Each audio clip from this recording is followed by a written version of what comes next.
Auzubillahiminash-shaytanir-rajim. Bismillahir-rahmanir-rahim. अस्सलाम वालेकुम everyone, how are you? मैं उम्मीद करती हूँ कि आप सब खैरियत से होंगे। आज हम अपना लेसन नंबर 1 स्टार्ट करते हैं, मैथमेटिक्स 10 क्लास, और इसका हम पढ़ेंगे unit number 1, that is quadratic equations. ठीक है, तो जैसे कि चैप्टर का नाम है क्वाड्रेटिक इक्वेशंस, तो हम क्वाड्रेटिक इक्वेशंस को देख लेते हैं। अच्छा, क्वाड्रेटिक इक्वेशंस क्या होती हैं? क्वाड्रेटिक इक्वेशंस का जो है वो दूसरा नाम है सेकंड डिग्री इक्वेशंस। ठीक है, सेकंड डिग्री इक्वेशन इसे क्यों कहते हैं? अब हमने पहले भी शायद इसके बारे में डिस्कस किया था कि किसी भी इक्वेशन की टाइप कैसे बनती है। हर इक्वेशन डिपेंड करती है वेरिएबल की हाईएस्ट पावर के ऊपर। ठीक है, जो भी वेरिएबल इन्वॉल्व होता है किसी इक्वेशन में, उसकी जो हाईएस्ट पावर होती है वो डिफाइन करती है कि इक्वेशन की टाइप कौन सी है। अब यहाँ पर जो वेरिएबल है वो x है और इसकी जो हाईएस्ट पावर है वो 2 है। ठीक है, तो इस लिहाज से हम कहते हैं कि this is the second degree equation, और सेकंड डिग्री इक्वेशन का ही दूसरा नाम है क्वाड्रेटिक इक्वेशन। ठीक है, तो इसकी डेफिनेशन यहाँ से आप देख सकते हैं, which contains the square of the unknown quantity but no higher power. इससे ज्यादा बड़ी पावर नहीं आ सकती। अच्छा, अब नीचे एक तो बात लिखी हुई है कि वेयर ए, कुछ कंडीशंस हैं इस क्वाड्रेटिक इक्वेशन के लिए, where A is not equals to 0 and A, B and C जो हैं वो बिलोंग करते हैं रियल नंबर में से। ठीक है, रियल नंबर के सेट से हो गया, जो भी पॉइंट में वैल्यूज भी आ सकती हैं, फ्रैक्शन में, रैशनल इरेशनल कोई वैल्यू हो सकती है इसके अंदर। तब ये जो एक चीज है ना, इसको देखना जरा जरूरी है। इसका क्या मतलब है कि ए को 0 नहीं होना चाहिए। ए से मुराद है कि जो एक्स स्क्वायर है ना, इसका जो कोफिशिएंट है उसको 0 नहीं होना चाहिए। ठीक है, अगर ये 0 हो जाएगा, तो अगर आप देखें कि अगर इसका कोफिशिएंट 0 हो जाएगा तो फिर ये पूरा जो टर्म है ये 0 हो जाएगी, और पीछे आपके पास सिर्फ इतनी इतनी इक्वेशन बच जाएगी। अब अगर आप देखें इस इक्वेशन के अंदर जो अब हाईएस्ट पावर हो गई है वेरिएबल की, वो तो 1 हो गई। ठीक है, इसका मतलब है अब ये सेकंड डिग्री इक्वेशन तो ना रही, अब ये फर्स्ट डिग्री इक्वेशन बन गई है, और फर्स्ट डिग्री इक्वेशन का ही दूसरा नाम होता है लीनियर इक्वेशन। ठीक है, जैसा भी है, लीनियर इक्वेशन इसको कहते हैं। इस तरह से ये वाली कंडीशन बहुत इंपॉर्टेंट है कि जो हाई जिस वेरिएबल की वजह से इक्वेशन की टाइप बन रही थी, उसके कोफिशिएंट को 0 नहीं होना चाहिए। अच्छा, अब नीचे एक चीज है प्योर क्वाड्रेटिक इक्वेशन। अब प्योर क्वाड्रेटिक इक्वेशन क्या होती है? अच्छा, अगर हम क्वाड्रेटिक इक्वेशन के अंदर से ये वाला फैक्टर है बीच से, ये वाला बी वाला फैक्टर, अगर इस फैक्टर को हम लोग निकाल दें, पीछे जो इक्वेशन बचेगी उसको हम कहते हैं प्योर क्वाड्रेटिक इक्वेशन। जैसे ये देखें, अगर इस इक्वेशन में से हम लोग बी को 0 कर दें, ठीक है, ए को तो 0 नहीं कर सकते क्योंकि ए की ही वजह से जो इक्वेशन है वो सेकंड डिग्री इक्वेशन थी। अगर हम लोग एक्स के कोफिशिएंट को 0 कर दें, बी को 0 कर दें, तो आपके पास कुछ इस तरह की इक्वेशन आ जाएगी कि ए होगा ए एक्स स्क्वायर प्लस सी। ठीक है, बी वाला फैक्टर 0 हो जाएगा और ये आ जाएगा 0। ठीक है, तो इस किस्म की कुछ इक्वेशन को हम प्योर क्वाड्रेटिक इक्वेशन कह देते हैं। अब इसकी कुछ ये एग्जांपल है कि बीच से एक्स का हमने वेरिएबल ही खत्म कर दिया है। अब आगे हम लोग चलते हैं क्वेश्चंस की तरफ। इसकी थ्योरी पढ़ने के बाद क्वेश्चन नंबर 1 आपकी बुक पे है, right the following quadratic equations in the standard form and point out the pure quadratic equation. अब कुछ क्वेश्चन दिए गए हैं, उसमें से आपने बताना है कि इनको आपने स्टैंडर्ड फॉर्म में लिखना है। स्टैंडर्ड फॉर्म का क्या मतलब है? ये वाली स्टैंडर्ड फॉर्म जो भी हमने पीछे डिस्कस की, जो क्वाड्रेटिक इक्वेशन की स्टैंडर्ड फॉर्म है, उसी को आपने उस फॉर्म में लिखना है, ये वाली फॉर्म में। ठीक है, देखें ये आपके पास एक क्वेश्चन दिया गया है, इसके अंदर दो फैक्टर्स हैं, वो आपस में मल्टीप्लाई हो रहे हैं, x+1 और x-3। अच्छा, अब आपने इसको मल्टीप्लाई करके कुछ जो ऑपरेशन ऑपरेट हो रहा है उसको करना है। प्लस हो रहा है प्लस करें, माइनस हो रहा है माइनस करें, मल्टीप्लाई हो रहा है तो मल्टीप्लाई करके आपने बस इस फॉर्म के अंदर लेकर आना है अपने क्वेश्चन को। ठीक है, that is the standard form of quadratic equation. अब हमने देखा कि दो फैक्टर्स आपस में मल्टीप्लाई हो रहे थे। अब मल्टीप्लिकेशन के लिए आप क्या करते हैं, ये फॉइल वाला मेथड लगेगा कि जो फर्स्ट टर्म है इसको आपने पकड़ना है, इसको अपनी बारी बारी सेकंड फैक्टर की दोनों टर्म्स के साथ मल्टीप्लाई करा दिया। पहले x को मैंने x से मल्टीप्लाई करा दिया, उसके बाद आपने ये देखें माइनस का साइन भी साथ है, इसको भी ध्यान से देखना है, -3 से मल्टीप्लाई कराएंगे तो ये -3x आ जाएगा। इस तरह से आपने पहले वाले फैक्टर के दूसरी वाली टर्म को देखना है, इसको फिर आपने बारी बारी दोनों से मल्टीप्लाई कराना है। एक बार x से मल्टीप्लाई करा दिया, क्योंकि इसके साथ प्लस का साइन है तो यहाँ पर भी प्लस का साइन आ जाएगा, और दूसरे नंबर पे आपने इसको मल्टीप्लाई करा दिया -3 के साथ। अब देखें, अब साइन सबसे पहले मल्टीप्लाई होंगे, इसका साइन प्लस है, इसका साइन माइनस है। प्लस और माइनस जब आपस में मल्टीप्लाई होंगे तो मल्टीप्लिकेशन के बाद माइनस का साइन डोमिनेट कर जाएगा और 7 मल्टीप्लाई बाय 3 21 हो जाएगा।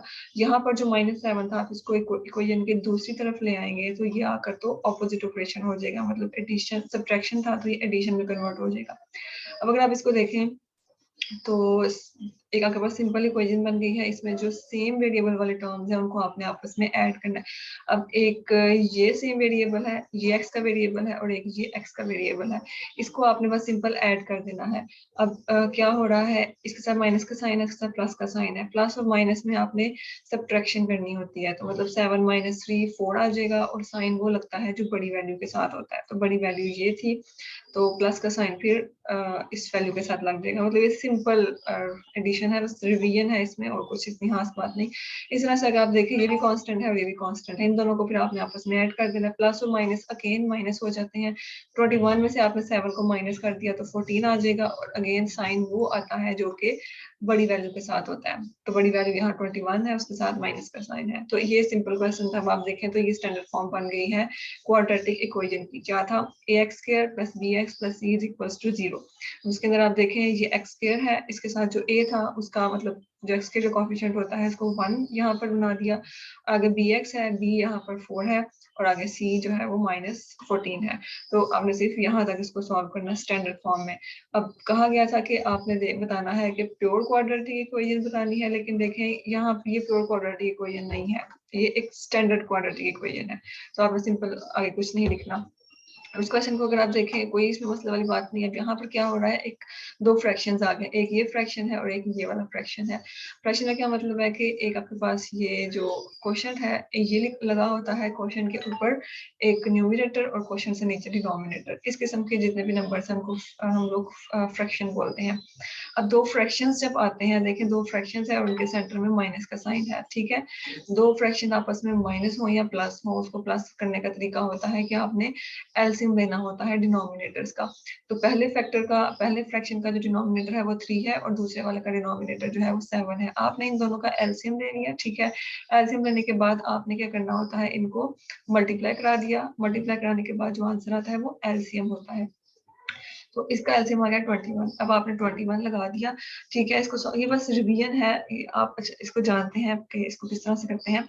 अब किस तरह से हम लोग एलसीएम लिया करते थे कि अपने बारी बारी दोनों फ्रैक्शंस को देखना होता है।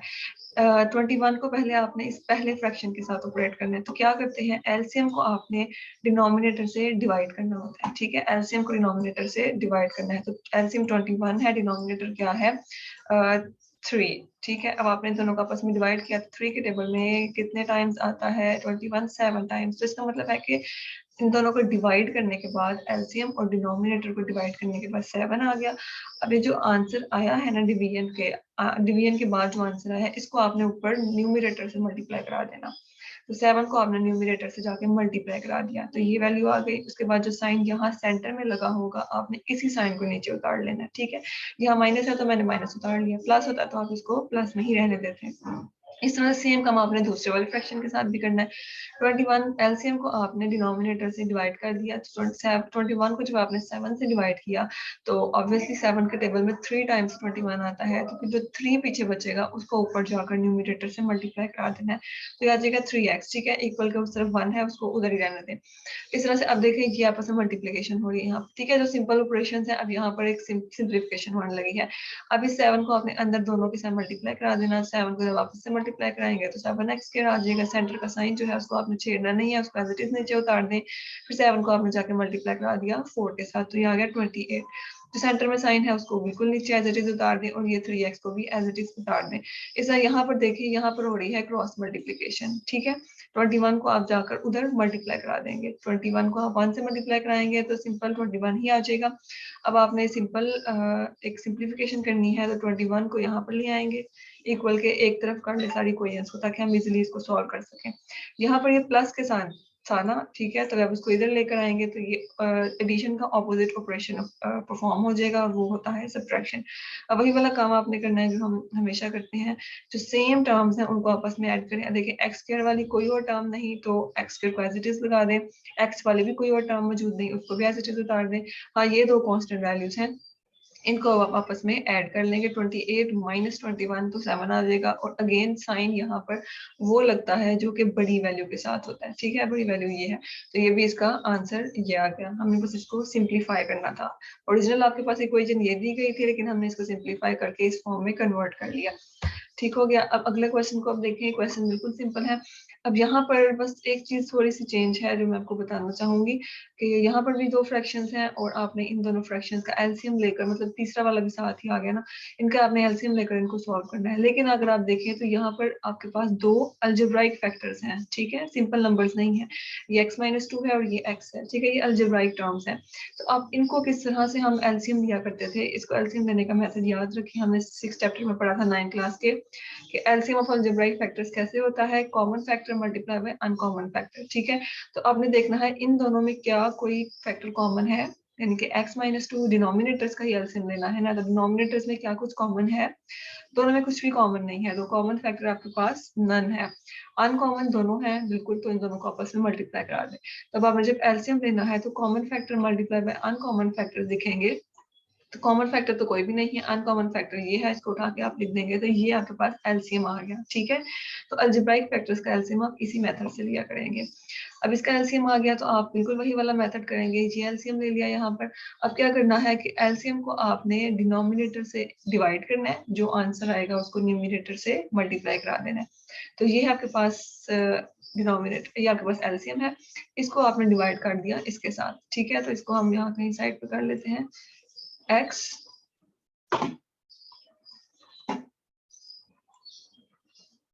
-2 और साथ में आपके पास x भी है, तो इन दो ये आपके पास है एलसीएम, इसको आपने डिवाइड करना है इसके साथ जो पहले फ्रैक्शन का डिनोमिनेटर है, तो ये है x -2, ठीक है। अब इसमें आपने देखना है कि डिवीजन किसकी हो रही है। देखिए ये दो फैक्टर सेम है, तो आपने इन दोनों फैक्टर को सिंपल बस कैंसिल कर देना है, पीछे आपके पास x बच गया। अब जो x बच गया है उसको ऊपर जाकर इसी फ्रैक्शन के न्यूमिनेटर से मल्टीप्लाई करा देना है, ठीक हो गया। तो आपने ये वाला काम यहाँ पर कर लेना है। अब हम इसको ऊपर मल्टीप्लाई कराएंगे तो x जो है वो जाकर x+4 से मल्टीप्लाई हो गया, तो ये आंसर आ गया, ठीक है। इस तरह से आपने क्या करना है, अगेन वही वाला काम करना है, एलसीएम को आपने डिवाइड कर देना है इस डिनोमिनेटर के साथ, तो वही वाला हम काम कर लेते हैं। जो सेम फैक्टर है ना उसको आपने आपस में कैंसिल आउट कर देना है। यहाँ पर है x-2 और यहाँ पर x है, तो इधर सेम फैक्टर जो है वो क्या बन रहा है, इधर x है तो इधर भी x है, तो दोनों को आपने आपस में डिवाइड कर देना है। पीछे जो बचा है वो है x-2, इस x-2 को आपने न्यूमिनेटर से जाकर मल्टीप्लाई करा दिया। तो देखिए ये भी x-2 है, ये भी x-2 है, तो दोनों का फिर स्क्वायर हो जाएगा, तो ये आ गया x-2 का स्क्वायर, ठीक है। हम इसको सिंपल ब्रैकेट में लिख रहे हैं, और जो साइन यहाँ पर मौजूद है अब वही वाला साइन ऊपर मुंतकिल करते जाएं, कुछ चेंज करने की जरूरत नहीं है। अब देखिए यहाँ पर जो ये वाला था ना, इसके नीचे कुछ भी नहीं था, इसके नीचे मतलब हम 1 अपनी तरफ से लगा सकते हैं। अब एलसीएम के अंदर 4 के डिनोमिनेटर ने पार्टिसिपेट नहीं किया था, ठीक है, एलसीएम में सिर्फ इन दोनों ने पार्टिसिपेट किया था।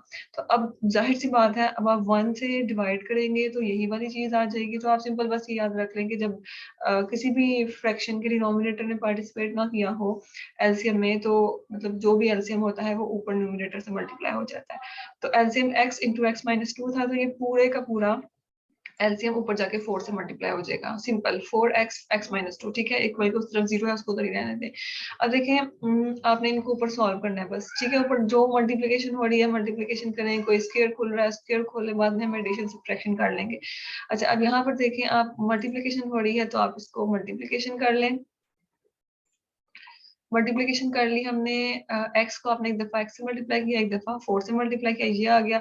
अब माइनस का साइन मैंने यहीं पर रहने दिया है, और माइनस के अंदर वाली वैल्यू जो कि स्क्वायर थी उसने ओपन होना था, उसको मैंने अभी ऐसे ही रखा ब्रैकेट के अंदर, क्योंकि माइनस साइन है तो उसने अंदर मल्टीप्लाई होके सबके साइन चेंज करने हैं, तो इस वजह से अभी इस वाले साइन को आपने नहीं छेड़ना, ठीक है। ये जो माइनस का साइन है इसको भी आपने नहीं छेड़ना, और यहाँ से ब्रैकेट भी अभी खत्म नहीं करनी।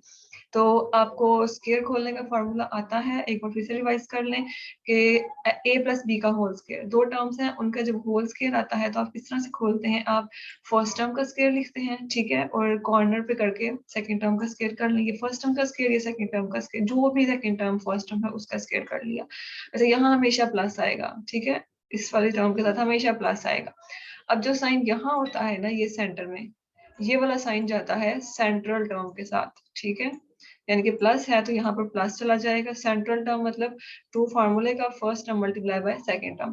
तो ये हमारे पास होल स्केयर का एक फार्मूला था, इसको रिवाइज कर लें। अगर यहाँ माइनस होता तो आपके पास सेकंड सेंट्रल टर्म में माइनस आ जाता, ठीक है, इसको इस वाली टर्म के साथ हमेशा प्लस होगा, इसको नहीं छेड़ना।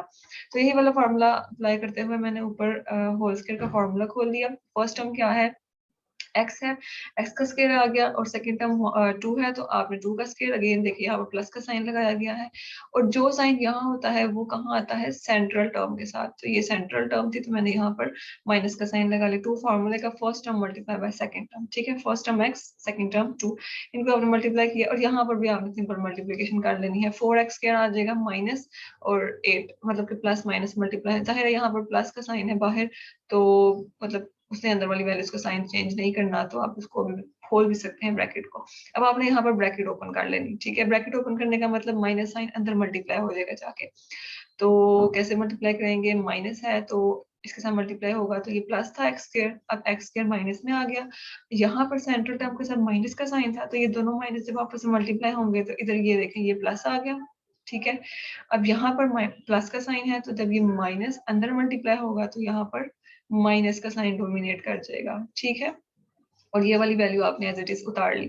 अब सेम यहाँ पर आपने कौन से वाला काम करना है, वही वाला काम कि जो सेम सेम टर्म्स हैं उनको ऐड और सब्ट्रैक्ट कर ले। देखिए ये है जो मैंने पिंक के साथ किया हुआ है, ये दोनों एक्स स्क्वायर वाली टर्म्स थी, ये दोनों, इन दोनों को अगर आप देखें same terms with opposite sign तो ये कैंसिल आउट हो गई। अच्छा, एक्स स्क्वायर वाली और ये टर्म भी है, तो अब पीछे आपने इस टर्म को नीचे लिख लिया यहाँ पर, ठीक है।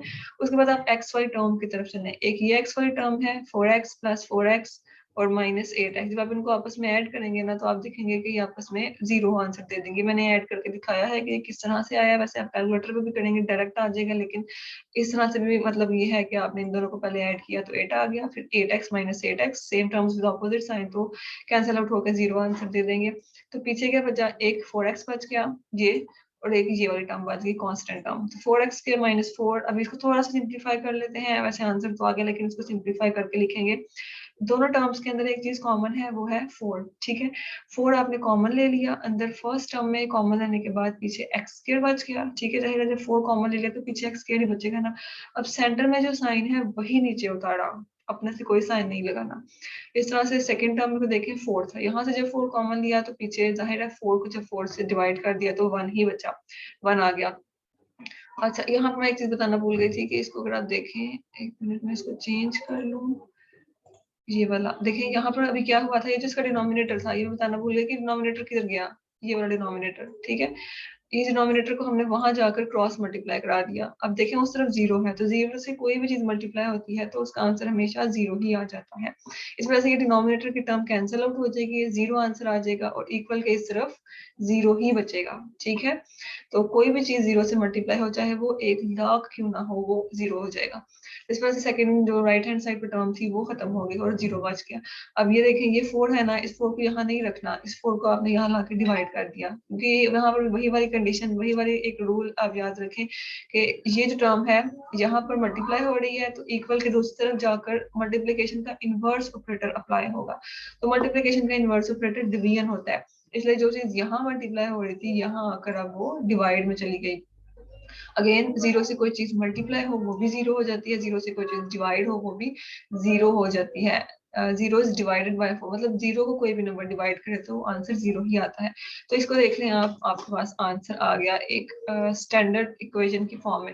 लेकिन अगर आप देखें तो इस टर्म के अंदर जो x वाली फॉर्म थी ना, ये x वाला जो वेरिएबल था वो मौजूद नहीं है, ठीक है, x वाला वेरिएबल मौजूद नहीं है।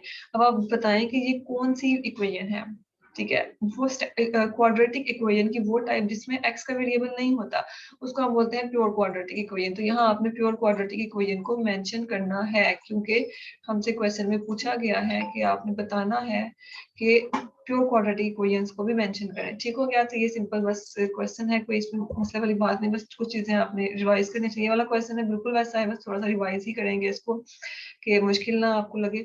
यहाँ पर देखें दो फैक्टर्स हैं, दो फ्रैक्शंस हैं और आपस में ऐड हो रहे हैं। ठीक है, एक ये फ्रैक्शन है, एक ये फ्रैक्शन है, आपस में ऐड हो रहे हैं और एक बार दूसरी तरफ भी एक फ्रैक्शन है, कोई मसला नहीं है। यहाँ पर जो फ्रैक्शन ऐड हो रहे हैं उनको आपस में ऐड कर लें। अगेन आपने जो डिनोमिनेटर्स हैं उनका एलसीएम लेना है। डिनोमिनेटर में जो फैक्टर्स हैं वो अगेन अलजेब्राइक फैक्टर्स हैं, तो अलजेब्राइक फैक्टर्स का एलसीएम लेने का यही एक मेथड है, common factor multiply by uncommon factor. वही वाला काम देखिए, कॉमन फैक्टर कोई नहीं, अनकॉमन फैक्टर है, तो एलसीएम में भी यही चीज आंसर आ जाएगी। तो अपने एलसीएम ले लिया x प्लस 2 और x प्लस 3। वही वाला काम करेंगे, एलसीएम को आपने डिनोमिनेटर से डिवाइड किया, यहाँ पर मैंने करके दिखाया है x प्लस 2 x प्लस 3 को आपने डिवाइड कर दिया ये डिनोमिनेटर के साथ, तो आंसर पीछे क्या बच गया, ये जो सेम टर्म्स है वो कैंसिल हो जाती है और पीछे जो चीज बच जाती है उसको आपने न्यूमिनेटर से जाके मल्टीप्लाई करा देना है। तो x प्लस 3 बच गया, उसको आपने x प्लस 1 ऊपर न्यूमिनेटर के साथ मल्टीप्लाई करा दिया, तो ये फैक्टर आ गया। ठीक है, इस तरह से जो सेंटर में साइन है वही साइन उठाकर नीचे डाल दिया। अब इस तरह से आपने क्या करना है, अब डिनोमिनेटर अभी जो एलसीएम है इसको दूसरे फैक्टर के दूसरे फ्रैक्शन के डिनोमिनेटर से डिवाइड कर दें, देख लें जो सेम टर्म्स है उनको कैंसिल आउट कर दें, तो पीछे चीज बच गई है उसको न्यूमिनेटर से मल्टीप्लाई करा दें। अब न्यूमिनेटर और दोनों सेम है, ठीक है, दोनों सेम फैक्टर्स मल्टीप्लाई हो रहे हैं, तो यहाँ पर आपने स्केयर ले लिया। ठीक हो गया। अब आपने क्या करना है, मतलब सिंप्लीफिकेशन, यहाँ पर ये दोनों फैक्टर्स मल्टीप्लाई हो रहे हैं तो उनको मल्टीप्लाई करा दें। ठीक है, मल्टीप्लाई करने का मेथड आपको अच्छे से आता है, फॉइल मेथड लगा लें, जो मेथड लगाना चाहे लगा लें। सेंटर में प्लस का साइन है, यहाँ पर आपने फिर वही वाला काम करना है, स्केयर है, होल स्केयर का फॉर्मूला ओपन कर दिया। अब बस फर्क यहाँ कहाँ पड़ेगा कि सेंटर में जो साइन है इस बार प्लस है, तो ये सेंट्रल टर्म थी यहाँ पर, इसके साथ साइन फिर प्लस आ गया। ठीक है, कोई और मसले वाली बात नहीं। अब आपने इसको थोड़ा सिंप्लीफाई करना है, तो अच्छा इसको ऊपर हमने थोड़ा सिंप्लीफाई कर लिया। लेकिन ये दोनों सेम टर्म्स थी सेम वेरिएबल के साथ, तो इनके कोफिशिएंट्स ऐड हो गए, तो 4 आंसर आ गया। ठीक हो गया। इस तरह से मैंने ब्रैकेट ओपन कर ली। अब जाहिर है यहाँ पर प्लस का साइन है तो ब्रैकेट मतलब कोई मसले वाली बात नहीं है, ब्रैकेट अगर आप पहले स्टेप में भी ओपन कर लेते तो कोई मसला नहीं होना था, क्योंकि प्लस साइंस को चेंज नहीं करता, वो माइनस की वजह से मसला होता है। तो आपने इसको ओपन कर लिया, एक्स स्क्वायर प्लस ये आपस में मल्टीप्लाई हो जाएंगे, ये यहाँ से 2 टू द 4 आ जाएगा, 2 का स्क्वायर 4 हो जाएगा और ये वैल्यू आ गई। अच्छा, अब इसको मजीद थोड़ा सा सिंप्लीफिकेशन कर लेते हैं। इनको आपने देख लिया, जो सेम सेम टर्म्स है, एक ये है एक्स स्क्वायर, एक ये एक्स स्क्वायर है और एक ये एक्स के वाली टर्म है। ठीक है, इन दोनों को आपने आपस में ऐड कर लिया और 2x हो गया। ठीक है, 2x स्क्वायर। अब देखें ये आपके पास 4 ये x वाली टर्म है, ये x वाली टर्म है, इनको ऐड करेंगे तो आप देखें यहाँ पर क्या आंसर आ गया, यहाँ पर 8 आंसर आ गया। अब जो कांस्टेंट टर्म्स है उनको ऐड कर लेंगे, ये कांस्टेंट टर्म है, ये कांस्टेंट टर्म है। अब देखिए सारे प्लस वाली वैल्यूज हैं, इसलिए हमें साइन की कोई टेंशन नहीं, साइन आपका प्लस ही आना है, जहाँ पर प्लस माइनस आते हैं वहां साइन का ध्यान रखना पड़ता है। नीचे भी आपने यही काम किया, इन दो फैक्टर्स को आपने आपस में मल्टीप्लाई करा दिया। सेम मल्टीप्लाई कराने के बाद एक्स वाई दो टर्म्स आएंगे, आपने उनको ऐड कर लिया तो आंसर क्या आ जाएगा 5। अब यहाँ इस स्टेप के अंदर अब आपने मजीद सिंप्लीफिकेशन करनी है, क्रॉस मल्टीप्लाई। मतलब ये वो काम था जो पहले क्वेश्चन में नहीं हुआ, वरना वो है कुछ भी नहीं इसके अंदर। क्रॉस मल्टीप्लाई कराएं, क्रॉस मल्टीप्लाई कराने का मतलब क्रॉस में जो भी चीज आ रही है उसको मल्टीप्लाई करा लें, ये आपस में मल्टीप्लाई हो जाएंगे। तो 12 को आप उठा के यहाँ ले आए। ठीक है, 12 आके इस वाले अलजेब्राइक एक्सप्रेशन से मल्टीप्लाई हो जाएगा और 25 के साथ ये एक्सप्रेशन उठ के वहां चला जाएगा और ये मल्टीप्लाई हो जाएगा। ठीक हो गया। तो 12 को आपने अंदर मल्टीप्लाई करा दिया, 12 के टेबल में 2 टाइम 12 मल्टीप्लाई बाय 2 24 आ गया, 12 मल्टीप्लाई बाय 8 96 आ गया, 12 मल्टीप्लाई बाय 7 जो है 84 आ गया। साथ में जो जो वेरिएबल्स थे उन वेरिएबल्स को आपने नहीं छेड़ना, इस तरह से इक्वल के इस तरफ भी आपने यही वाला काम करना है। अब देखिए अब आपने क्या करना है, इन सब जितनी टर्म्स हैं इन सबको इक्वल के एक तरफ कर लेना है। ठीक है, एक तरफ करेंगे तो आप मजीद सिंप्लीफिकेशन कर सकते हैं। अच्छा, अब इसके अंदर यहाँ पर दो तरह से काम हो सकता है, आप चाहते तो इस पूरी वैल्यू को उठाकर यहाँ ले आते। ठीक है, यानी कि राइट हैंड साइड को आप लेफ्ट हैंड साइड में ले आते, इस तरह से हम कर सकते थे, कोई मसला नहीं है, आप बिल्कुल कर सकते हैं। लेकिन होना क्या था कि अब देखिए ये 25 है, जब 25 यहाँ आता तो 25 में हो जाना था माइनस के अंदर, अगर ये 24 है तो यहाँ पर माइनस हो जाना था 25।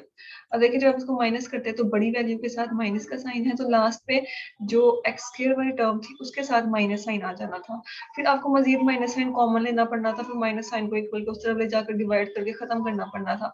कर भी सकते हैं, लेकिन वो 2-3 स्टेप्स आपके मजीद बढ़ जाने थे। तो इससे बेहतर है कि बजाय इसके कि आप मतलब छोटी टर्म के साथ माइनस का मतलब कि आप यहाँ पर माइनस का साइन लगाएं, आप एक काम कर लें, आप इन सारी टर्म्स को उठाकर ही दूसरी तरफ ले जाएं।